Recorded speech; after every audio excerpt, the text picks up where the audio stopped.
What's up guys, it's Brad from JBHMEDIA here. Today I'm going to be doing a quick video going over 8 general visual effects tips you can follow when you're compositing your visual effects elements, whether that be 3D, CGI, or just basic stock footage over the live action video that you've shot. I've just kind of compiled some of the techniques I've used most often when I do the basic visual effects in my videos. So let's get started. So the first little tip I have is whenever you're trying to do a shot, try to find reference images that are similar to the shot that you're trying to create for your film. So most likely the visual effect that you're trying to do for your video has been done before. Take a look on the internet, do some Google searches, do some YouTube searches to try to find an effect that's similar to yours and, you know, kind of study it, see what makes it realistic or not, right? It's even better if you can find a visual effect breakdown of an effect similar to yours, because then they'll kind of lay out exactly what they did to achieve their result. And I'll put a link in the description on some awesome visual effects breakdowns that I've found interesting that have helped me along the way. But you can find a lot of those online. Just type in visual effects breakdowns.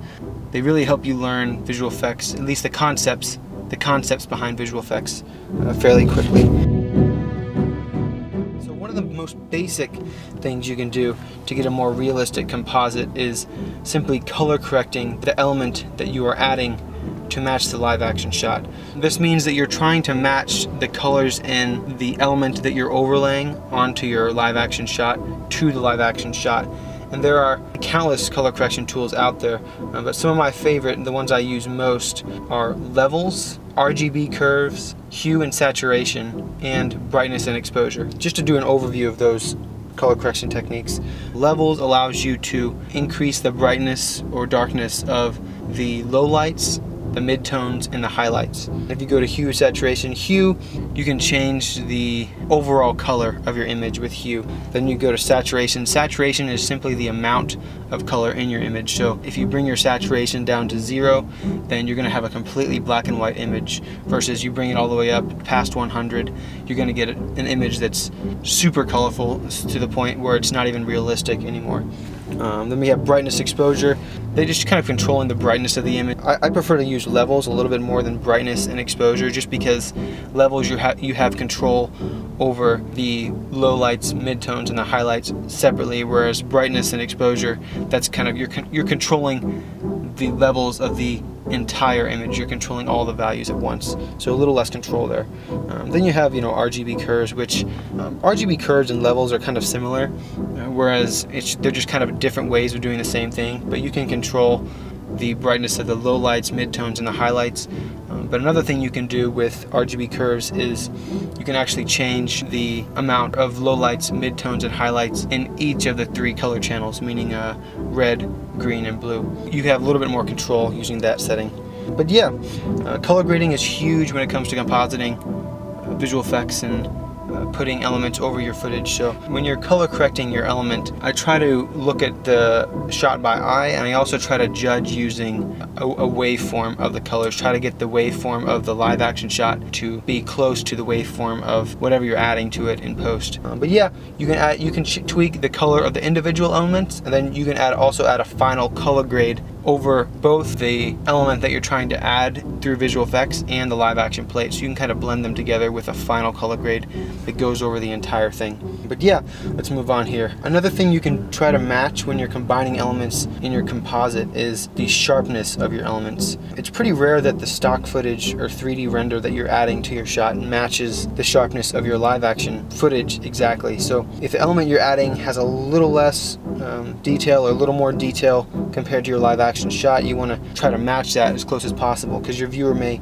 pick up on the blur or the sharpness subconsciously. Another thing you can do, if you're adding an element that is moving in your live action shot, then you're going to want to add motion blur to that. And motion blur can actually help sell even a very basic visual effect, because it hides some of the flaws in the blur that you're adding. So motion blur helps sell a lot of things that wouldn't necessarily look realistic without it. So on a similar note, going on to the next technique, another thing you should try to match when you're doing your compositing is the grain in the live action shot, along with the grain in the element that you're adding and the live action shot that you've shot before. So essentially, you want to look at the live action shot that you filmed, and you want to look at the element that you're trying to add, and you want to see if the amount of grain or noise is matching. A lot of the times, the visual effect element that you're adding compositing will be too detailed. Maybe you want to add a little bit of grain or noise to match it to that live action plate that you shot in the first place. And make sure that they're consistent. So moving on, one often overlooked aspect of shooting for visual effects is the use of practical effects when filming, when the filming is actually taking place. For example, if you plan on adding, maybe you want to add a helicopter hovering over the ground using visual effects. Maybe during the process of filming there's a tree next to where you're going to add the helicopter. Maybe you want to shake that tree to make it seem like there's wind blowing it, or maybe you get some kind of air blower or fan to create some dust in the environment to make it look a little bit more realistic when you finally get into the process of adding the visual effects in your post-production process. Alternatively, you could create dust in fluid dynamics or add some stock footage of dust later, but I find that sometimes using some practical effects during your actual filming process can help sell the effect a lot better. So let's move on here. Now, I know J.J. Abrams gets a bad rep for adding tons of lens flares in his films, Star Trek and so on, but a lot of times there are good reasons to add lens flares. I'm just going to go over two. Lens flares do several things when we're compositing visual effects. The first and most valid reason for lens flares is because lens flares exist as flaws that occur naturally when photos are taken through lenses.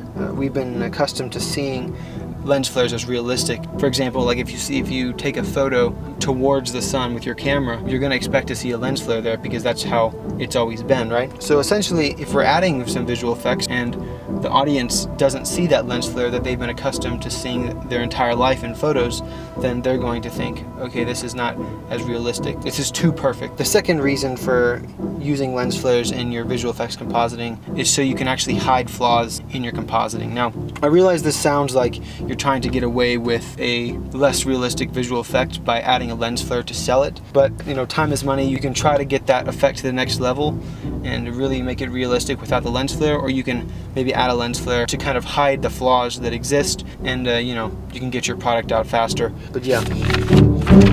Okay, so finally, to conclude this video, I'm going to talk about two basic ideas that you can use for better results when combining 3D CGI with live action. So I'll go over these fairly quickly. The first one is make sure the 3D world's lighting matches the live action shot. This means that you should try to match the quantity, quality, color, and direction of the light between the 3D world and the live action world. To help with this lighting, you can add environment maps or project images of your environment onto a 3D geometry within your 3D world. That can help you get more realistic results. And finally, the last thing I'm going to talk about is creating realistic materials. Now, I realize this is a kind of a topic on its own, but I thought I'd just go over it just very briefly. I think it's important to realize that while clean, perfect materials can be relatively simple to create, most objects in real life have slight imperfections that the human mind notices. And because of this, it can be worthwhile to add little additions to your materials like scratches, dirt, grime, glossiness, roughness, bumps, things like this. These imperfections are subtle,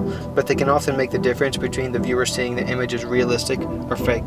But yeah, anyway, that's it, guys. Hope this video was helpful. As always, feel free to leave a comment if you have any questions or suggestions in the section below. If you have any tips of your own on visual effects compositing, feel free to leave a comment or send me a message as well. JBHMEDIA Facebook page is in the description below as well. If you want to like it there to get the latest updates, feel free to do so. And yeah, I'll be coming out with more of these videos. Hope it was helpful. I'll see you guys next time.